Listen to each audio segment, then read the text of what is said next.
ಪ್ರಿಯ ನೋಡುಗರೆ, ಈ ಸಂಚಿಕೆ ಸ್ವಲ್ಪ ವಿಶೇಷವಾಗಿದೆ. ನಾನು ನಟನಾಗಬೇಕು, ಬೆಳಿಬೇಕು ಅಂಥೇಳಿ ನಮ್ಮ ಈ ವಿಜಯನಗರ ಜಿಲ್ಲೆಯಿಂದ ಕೂಡ್ಲಿಗಿ ಹತ್ರ ಒಂದು ಸಣ್ಣ ಗ್ರಾಮದಿಂದ ಬಂದ ನಮ್ಮ ಜಾಕ್ಸನ್ ಅವರ ಪರಿಚಯ ಅವರೇ ಹೇಳ್ಕೊಂತಾರೆ. ಎಷ್ಟು ಅಸಹ್ಯವಾಗಿದ್ದಾರೆ ನೋಡು ಸರ್. ಈ ರೂಪ ನಾವೇನು ಕೇಳ್ಕೊಂಡ್ ಬಂದಿರೋದಲ್ಲ ಸರ್. ಫಿಲ್ಮ್ ಇಂಡಸ್ಟ್ರಿನಲ್ಲಿ ಅವರು ಜಾಕ್ಸನ್ ಅಂತಾನೆ ಫೇಮಸ್ಸು.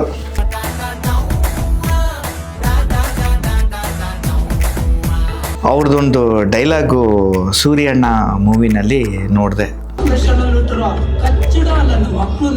ತುಂಬ ಮಸ್ತಾಗಿ ಆ್ಯಕ್ಟಿಂಗ್ ಮಾಡಿದ್ದಾರೆ. Villain character. ನಾನು ಕಾರ್ಪೊರೇಟರ್ ಮಗ ಅಂತ ಅವ್ರು ಆಪೋಸಿಟ್ ಕ್ಯಾರೆಕ್ಟರ್ ಹೇಳ್ತಾರೆ.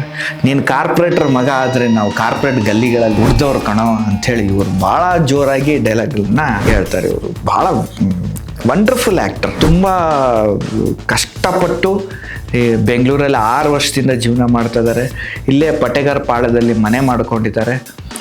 ಕೂಡ್ಲಿಗಿ ಹತ್ರ ಒಂದು ಸಣ್ಣ ಗ್ರಾಮದಿಂದ ಬಂದು ಏನೇನೋ ಡೆಲಿವರಿ ಬಾಯ್ ಆಗಿ ಏನೇನೋ ಕೆಲಸಗಳನ್ನು ಮಾಡ್ಕೊತ ಈಗ ತಾನೇ ಸ್ಕ್ರಿಪ್ಟ್ ಬರೆಯೋದನ್ನು ಕಲ್ತಿದ್ದಾರೆ, ಡೈರೆಕ್ಟರ್ ಆಗಿದ್ದಾರೆ, ವಿಲನ್ ಕ್ಯಾರೆಕ್ಟರ್ಗಳು ಮಾಡ್ತಿದ್ದಾರೆ, ಸೈಡ್ ಆ್ಯಕ್ಟಿಂಗ್ ಕೂಡ ಮಾಡ್ತಿದ್ದಾರೆ. ಮುಂಚೆ ತುಂಬ ಅವ್ರು ಹೇಳ್ತಾ ಇದ್ರು, ತುಂಬ ಕಷ್ಟಪಟ್ಟಿದ್ದೀನಿ, ತುಂಬ ಅವಮಾನಗಳನ್ನು ಎದುರಿಸಿದ್ದೀನಿ. ಒಂದು ಮೂವಿನಲ್ಲಿ ಆ್ಯಕ್ಟ್ ಮಾಡ್ತಾ ಇದು ಕಣ್ಣಿಗೆ ಬಣ್ಣ ಬಿದ್ದುಬಿಟ್ಟು ಕಣ್ಣೇ ಹೋಗ್ಬಿಟ್ಟಿದೆ ಅವ್ರದ್ದು.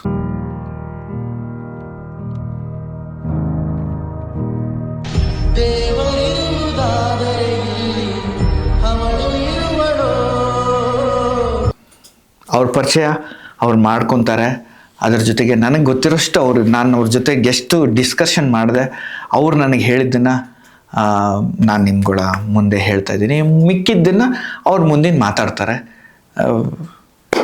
ಸರ್ ನಮಸ್ಕಾರ. ನಮಸ್ತೆ ಸರ್. ನಿಮ್ಮ ಬಗ್ಗೆ ಏನು ಹೇಳ್ಬೇಕಂತಿದ್ರೆ ಸಂಪೂರ್ಣವಾಗಿ ಹೇಳ್ಕೊಬೋದು.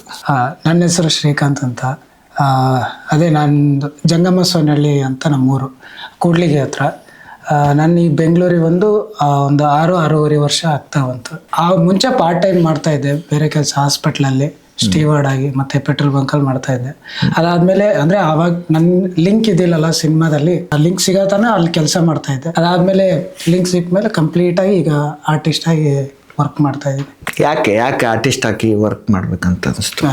ಅಲ್ಲ, ಮುಂಚೆ ಅದೇ ಇದ್ದಿದ್ದು. ಬೆಂಗಳೂರಿಗೆ ಬಂದಿದ್ದು ಅದೇ ಕಾರಣ. ಅಂದ್ರೆ ನನಗೆ ಲವ್ ಅಂದ್ರೆ ಬ್ಯಾಕ್ ಡ್ರಾಪ್ ಯಾರು ಇದ್ದಿಲ್ಲ. ಅದೇ ನಮ್ ಪುಷ್ ಮಾಡಕ್ಕೆ ಯಾರು ಗೊತ್ತಿರೋರು ಯಾರು ಇದ್ದಿಲ್ಲ. ಈಗ ನನ್ ಗೊತ್ತಿರೋರಿದ್ರೆ ಡೈರೆಕ್ಟ್ ಆಗಿ ಬಂದು ಇಲ್ಲಿ ಜಾಯ್ನ್ ಆಗ್ಬೋದಲ್ಲ, ಯಾರು ಗೊತ್ತಿದ್ದಿಲ್ಲ. ಹಂಗಾಗಿ ಸ್ವಲ್ಪ ಲಿಂಕ್ ಸಿಗತನ ಅದು ಕೆಲಸ ಮಾಡಿ ಆಮೇಲೆ ಈ ಕಡೆಗೆ ಬಂದಿದ್ದು.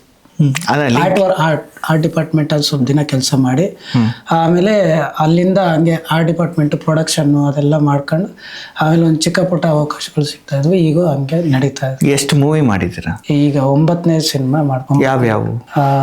ಮುಂಚೆ ಕುಲದಲ್ಲಿ ಕೀಳ್ಯಾವುದು ಅಂತ ಒಂದು ರಿಲೀಸ್ ಆಯ್ತು, ಮಡೆನೂರ್ ಮನ ಅವ್ರದ್ದು. ಅದಾದ್ಮೇಲೆ ಸೂರ್ಯಣ್ಣ.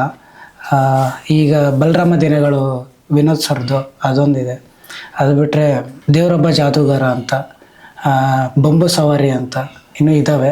ಈಗ ಪ್ರೆಸೆಂಟ್ ಆಗಿ ಅಂದ್ರೆ ಪೃಥ್ವಿ ಅಂಬರ್ ಸರ್ದು ಒಂದು ತುಳು ಮೂವಿ ಮಾಡ್ತಾ ಇದ್ದೀನಿ, ಬುಲ್ಡಾಗ್ ಅಂತ. ಅದಾದ್ಮೇಲೆ ಇವ್ರದ್ದು ಧ್ರುವ ಸರ್ದು ಒಂದು ಮಾಡ್ತಾ ಇದ್ದೀನಿ, ಕ್ರಿಮಿನಲ್ ಅಂತ.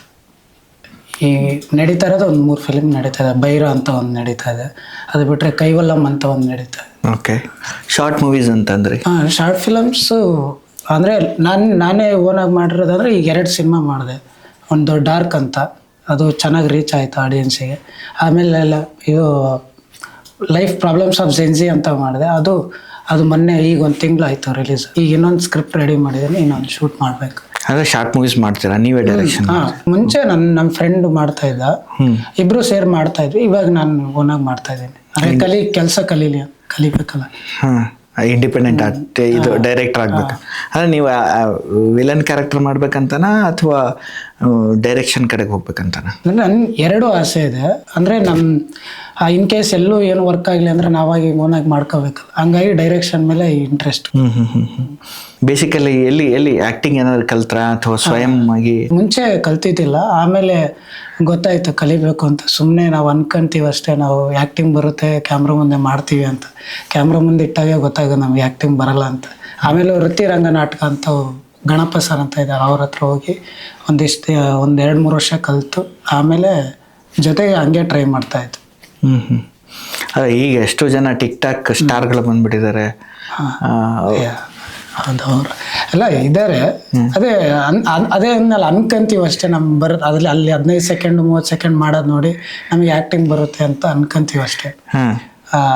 ಅದು ಬೇರೆ ಇದು ಬೇರೆ, ಸಿನಿಮಾನೇ ಬೇರೆ, ರೀಲ್ಸೇ ಬೇರೆ, ಮತ್ತು ಟಿಕ್ ಟಾಕ್ ಅದೆಲ್ಲ ಬೇರೆ. ಓಕೆ, ಇಲ್ಲಿಗೆ ಬಂದಾಗೆ ಗೊತ್ತಾಗೋದು ಅದೇನೋ ಅಲ್ಲ, ಅದೇ ಬೇರೆ ಇದೇ ಬೇರೆ. ಅಂದ್ರೆ ಡೈಲಾಗ್ ಕೊಟ್ಟಾಗ ಹೇಳಕ್ಕಾಗಲ್ಲ, ಅಲ್ಲಿ ಡಬ್ ಮಾಡಿರ್ತೀವಲ್ಲ, ಇಲ್ಲಿ ಬಂದು ನಮ್ಗೆ ಅದನ್ನ ಕರೆಕ್ಟಾಗಿ ಮಾಡೋಕ್ಕಾಗಲ್ಲ. ಇಲ್ಲಿ ಕಲಿಬೇಕು, ಅಟ್ಲೀಸ್ಟ್ ಕ್ಯಾಮ್ರಾ ಫೇಸ್ ಮಾಡೋ ಥರನಾರು ಕಲಿಬೇಕು, ಟೆಕ್ನಿಕಲಿ ಕಲ್ತ್ಕೊಂಡು ಹೋಗ್ಬೇಕಷ್ಟೆ. ಈಗ ಎಂಟ್ರಿ ಆಗಿ 6 ವರ್ಷದ ಈ ಜರ್ನಿನಲ್ಲಿ ನಿಮಗೆ ಸಿನಿಮಾದಲ್ಲಿ ಸಂಬಂಧಪಟ್ಟಂಗೆ ಈ ನಿಮ್ಮ ಅನುಭವ? ಅದೇ ನನ್ನ ಫಸ್ಟಿಗೆ ಈಸಿಯಾಗೆ ಸಿಕ್ಕು ಅವಕಾಶ. ಅಂದರೆ ಈಸಿಯಾಗಿ ಸಿಕ್ತು ಅಂದರೆ ಮುಂಚೆ ಸಿಗ್ತಾ ಇರಲಿಲ್ಲಲ್ಲ, ನಾನಾಗಿ ವರ್ಕ್ ಮಾಡಿದ್ದಕ್ಕೆ ಸಿಕ್ಕು. ಅಂದರೆ ಶಾರ್ಟ್ ಫಿಲಮ್ಸ್ ಮಾಡಿದ್ದಕ್ಕೆ ಅಲ್ಲಿಂದ ಕರೆಕ್ಟಾಗಿ ಸಿಕ್ಕು. ಅದಕ್ಕಿಂತ ಮುಂಚೆ ಎಷ್ಟೇ ಟ್ರೈ ಮಾಡಿದ್ರು ಸಿಗ್ತಾ ಇರಲಿಲ್ಲ. ಅದೇ ಅಂದರೆ ಸುಮ್ಮನೆ ಈಗ ನಮಗೆ ಚಾನ್ಸ್ ಕೊಡಿ ಅಂತವ್ರು ಯಾರೂ ಕೊಡಲ್ಲ. ಅಟ್ಲೀಸ್ಟ್ ನಾವು ಪ್ರೂವ್ ಮಾಡ್ಕೋಬೇಕು. ನಾವೇ ಏನಾದ್ರು ಮಾಡಿದರೆ ಅವರಾಗಿ ಕೊಡ್ತಾರೆ ಚಾನ್ಸ್. ಇಲ್ಲ ನಾವೇನೋ ಪ್ರೂವ್ ಮಾಡ್ಕೊಂಡಿಲ್ಲ ಅಂದರೆ ಯಾರೂ ಕೊಡಲ್ಲ. ಈಗ ನನಗೆ ಗೊತ್ತು, ನನಗೆ ಆ್ಯಕ್ಟಿಂಗ್ ಬರುತ್ತೆ ಅಂತ ಗೊತ್ತು. ನಾನೊಂದು ಯಾವುದೇ ಪಾತ್ರ ಕೊಟ್ಟರು ಮಾಡ್ತೀನಿ ಅಂತ ನನಗೆ ಗೊತ್ತು. ಬಟ್ ಈ ಡೈರೆಕ್ಟ್ರಿಗೆ ಗೊತ್ತಾಗಬೇಕಲ್ಲ. ಈಗೆಲ್ಲ ಆಡಿಷನ್ಸ್ ವೇಸ್ಟು. ಬಟ್ ನಿಮ್ಮ ಪ್ರೊಫೈಲ್ ಅಂತ ಇದ್ದಾಗ ಅವ್ರು ನೋಡಿ ಇನ್ ಕೇಸ್ ಅವ್ರಿಗೆ ಸೂಟ್ ಆಯಿತು ಅಂದರೆ ಕರೀತಾರೆ. ಈಗ ಈಸಿ ಇದೆ, ಬಟ್ ಯೂಸ್ ಮಾಡ್ಕೋಬೇಕಷ್ಟೆ. ಯಾವ ಥರ ಯೂಸ್ ಮಾಡ್ಕೊತೀವಿ ಅದ್ರ ಮೇಲೆ ಡಿಪೆಂಡ್. ಈಗ ಸೂರ್ಯಣ್ಣ ಮೂವಿದು ಒಂದು ಡೈಲಾಗ್ ಹೇಳಿ ನೋಡೋಣ, ಅದು ಯಾವುದು ಫೇಮಸ್ ಆಗಿತ್ತಲ್ಲ ಅದಾ? ಅಂದರೆ ಕಾರ್ಪೊರೇಷನ್ ಅವನು ಅಪೋಸಿಟ್ ಕ್ಯಾರೆಕ್ಟರ್ ಹೇಳುತ್ತೆ, ನಾನು ಕಾರ್ಪೊರೇಟ್ರ್ ಮಗ ಅಂತ. ನೀನು ಕಾರ್ಪೊರೇಟ್ರ್ ಮಗ ಆಗಿರ್ಬೋದು, ನಾವು ಯಾರು ಗೊತ್ತಾ, ಕಾರ್ಪೊರೇಷನಲ್ಲಿ ಬಿಟ್ಟಿರೋ ಕಚ್ಚಡ ನನ್ನ ಮಕ್ಕಳು. ಆ ಥರ ಇದು ಇನ್ನೂ ಮುಂದಿದೆ. ಅದು ಇನ್ನೊಂದು ಕ್ಯಾರೆಕ್ಟರ್. ಓಕೆ, ಪೇಮೆಂಟ್ ಎಲ್ಲ ಹೆಂಗೆ, ಏನು ಕತೆ? ಊಟ ತಿಂಡಿ ಜೀವನ ಹೆಂಗೆ ನಡೀತಾ ಇದೆ? ಪೇಮೆಂಟ್ ಇವಾಗ ಕೊಡ್ತಾ ಇದ್ದಾರೆ, ಮುಂಚೆ ಯಾವುದೂ ಕೊಟ್ಟಿಲ್ಲ. ಮತ್ತು ಹೆಂಗೆ ನಡೀತಾ ಇತ್ತು ಅವಾಗ ಜೀವನ? ಹಾಗೆ ಈಗ ಕೇಳೋಕೆ ಹೋದರೆ ಕೆಲವೊಬ್ರು ಕೊಡ್ತಿದ್ರು, ಕೆಲವೊಬ್ರು ಕೊಡಲ್ಲ. ಎಲ್ಲರೂ ಕೊಡಲ್ಲ ಅಂತಲ್ಲ, ಕೆಲವೊಬ್ರು ಕೊಡ್ತಾರೆ, ಕೆಲವೊಬ್ರು ಕೊಡಲ್ಲ. ಅವರು ಈಗ ನಾವು ತುಂಬ ಫೋರ್ಸ್ ಮಾಡಿ ಕೇಳೋಕೆ ಹೋದರೆ ಮತ್ತೆ ಬೇರೆ ಥರ ಮಾತಾಡ್ತಾರೆ. ಅದಕ್ಕೆ ನಾನು ಕೊಟ್ಟರೆ ಇಸ್ಕೊಂತೀನಿ, ಇಲ್ಲಾಂದರೆ ಅದೇ ನನಗೇನಾದ್ರು ನನ್ನ ಕೌಂಟ್ಸ್ ಬೇಕು. ನನ್ನ ಸಿನಿಮಾ ನಾನು ನೆಕ್ಸ್ಟ್ ಯಾರ ಹತ್ರನಾರು ಹೋದಾಗ ಈ ಥರ ಮಾಡಿದ್ದೀನಿ ಅಂತ ನನಗೊಂದು ಪ್ರೊಫೈಲ್ ಬೇಕಲ್ಲ. ಈಗ ನಾನು ತುಂಬ ಪೇಮೆಂಟ್ ಎಕ್ಸ್ಪೆಕ್ಟ್ ಮಾಡೋಕೆ ಹೋದರೆ ನನಗೆ ಚಾನ್ಸ್ಗಳು ಕೊಡಲ್ಲ. ಹಂಗಾಗಿ ಯಾರ್ಯಾರು ಏನೇ ಕೊಟ್ಟರು ಅದನ್ನ ಇಸ್ಕೊಂಡು ಮಾಡಿರೋದು. ಈಗೀಗ ಕೊಡ್ತಾ ಇದ್ದಾರೆ, ಮುಂಚೆ ಎಲ್ಲ ಕೊಟ್ಟಿಲ್ಲ, ಕನ್ವಿನ್ಸು ಕೊಟ್ಟಿಲ್ಲ. ಈಗೆಲ್ಲ ಪರವಾಗಿಲ್ಲ, ಹಂಗೆ ಮ್ಯಾನೇಜ್ ಮಾಡ್ಬೇಕಷ್ಟೇ. ಈಗ ಒಂದು ಬೇಕಂದ್ರೆ ಒಂದು ಕಳ್ಕೊಳ್ಳೇಬೇಕು. ಈಗ ನಾವೇ ಇಷ್ಟಪಟ್ಟು ಬಂದಿದ್ದೀವಲ್ಲ.